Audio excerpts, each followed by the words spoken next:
Ħafna jgħidu li l-ħajja universitarja hija waħda tedjanti u huwa għalhekk illi l-Kunsill Studenti Universitarji isib modijiet differenti kif idawwar din il-ħajja f'waħda aktar faċli u pjaċevoli. Huwa għalhekk illi kull sena isir Students Fest, spettaklu mtella minn studenti universitarji minn fakultajiet differenti. Bl-spettaklu ta' din is-sena jkun ibbażat fuq l-istorja ta' Toy Story.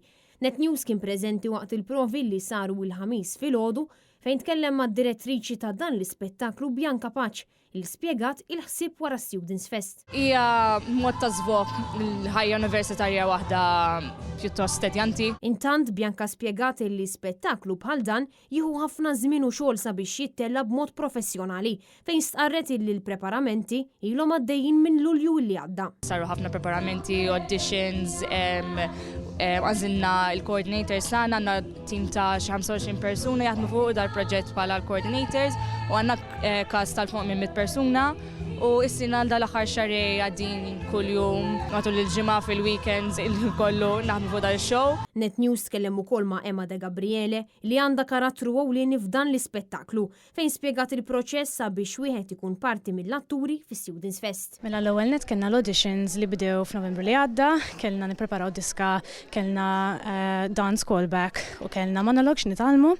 Imbagħad ħareġ il-cast list u bdew il-preparamenti, tallimna diski u tallimna sfin u kellna ħafna acting rehearsals ukoll minħabba l-iskript. Emma appellat lil pubbliku u studenti Maltin u Awċin sabiex ikunu parti mill-udjenza ta' dan l-ispettaklu. Dan għaliex ix-xogħol impeccabbli li jagħmlu l-parteċipanti joħroġ ċar fil-prestazzjoni li se jkunu qegħdin jagħtu. Ninsab ġeneralment ħerqana biex in-nies jiġu jaraw il-prestazzjoni li ħanamlu, bħalma qed ilna naħdmu ħafna, ilna 5 xhur naħdmu u naħseb li ħantellaw prestazzjoni ġeneralment tajba.